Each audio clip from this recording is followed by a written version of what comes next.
ఇది నా resignation letter. Resign చేసేసాను జాబ్కి. సో నా రిజిగ్నేషన్కి సంబంధించినటువంటి రీజన్స్ ఏవైతే ఉన్నాయో ప్రతిదీ కూడా నేను షేర్ చేసుకోవాలనుకుంటున్నాను. ఎందుకంటే ప్రతిదీ మీతో నేను షేర్ చేసుకుంటాను. ఆ విషయం మీకు బాగా తెలుసు. చాలా కష్టపడ్డాను ఉద్యోగం కోసం. ఒక పేదరికంలో పుట్టిన బిడ్డగా, ఒక గిరిజన బిడ్డగా చాలా కష్టపడ్డాను. నా భర్త సపోర్ట్ తోటి ఈ జాబ్ సంపాదించాను. పేద పిల్లలకి సహాయం చేయాలని కష్టపడి ఉద్యోగం సంపాదించా. నేను కష్టపడే టీచర్ని. ఎప్పుడు కూడా క్లాస్ రూమ్లో నేను అసలు ఎప్పుడు కూడా ఫోన్ యూజ్ చేయలేదు, మిస్యూజ్ చేయలేదు.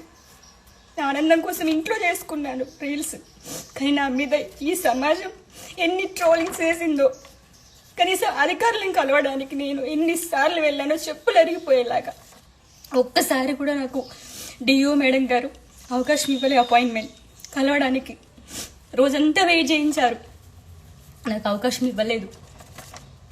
ఎందుకంటే తప్పు చేశాను కాబట్టిగా, నేను శిక్ష అనుభవించాలి కాబట్టి 6 నెలలు వాళ్ళు శిక్షించినట్టుగా నేను శిక్ష తీసుకున్నా. ఎందుకంటే తెలుసో తెలియక చేశాను తప్పులు అందరూ చేస్తారండి, ఎవరు చేయట్లేదండి. ఒక గిరిజన బిడ్డని, నాకు అవగాహన లేదు, నేను చేసా తప్పు. ఒప్పుకున్నా కూడా బయటకు వచ్చి చెప్పిన నేను.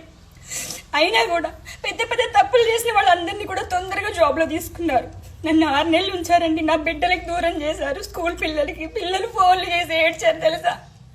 మేడం మాకు నేర్పించిన ఇంగ్లీష్ అంతా పోతుంది, మేము ఎగ్జామ్స్ ఎట్లా రాయాలని అన్నారు. పిల్లల కోసం ఫైనల్ ఎగ్జామ్స్ కన్నా నన్ను రివోక్ చేస్తారు అనుకున్నా. నన్ను రివోక్ చేయలేదు. ఆ మేడం గారు నన్ను తిట్టారు. నన్ను ఆ రోజు నేను వెయిట్ చేసా ఆమె కోసము. ఈవినింగ్ 7:30 వరకు కూడా ఉన్నా నేను. కలిసి వెళ్దాం ఎట్లా చేసన్నా అని. ఆ రోజు నేను కలవడానికి మేడం దగ్గరికి వెళ్తే, ఛీ నువ్వు దూరం జరుగు, దగ్గరకు వస్తే బాగోదని అన్నారు నన్ను.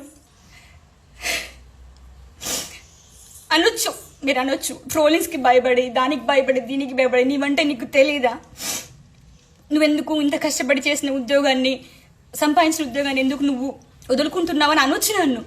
కానీ మీరు ఈజీగా మనుషుల్ని జడ్జ్ చేసేస్తారు, నిందలేసేస్తారు. మీ యొక్క టీఆర్పీ రేటింగ్ కోసం మనిషి గుండెలతో ఆడుకోవద్దు, గుండెల మీద తన్నొద్దండి.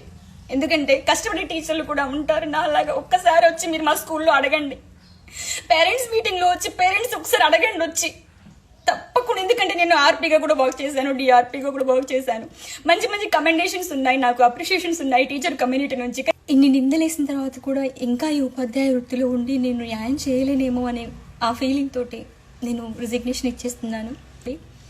నాకున్నటువంటి కొంచెం జ్ఞానం, ఆ జ్ఞానాన్ని ఇంకా ఇంప్రూవ్ చేసుకుంటాను. నలుగురికి ఆ జ్ఞానాన్ని పంచాలనుకుంటున్నాను. మీ సపోర్ట్ ఎప్పటికీ కోరుకుంటాను. థ్యాంక్ యూ అండి.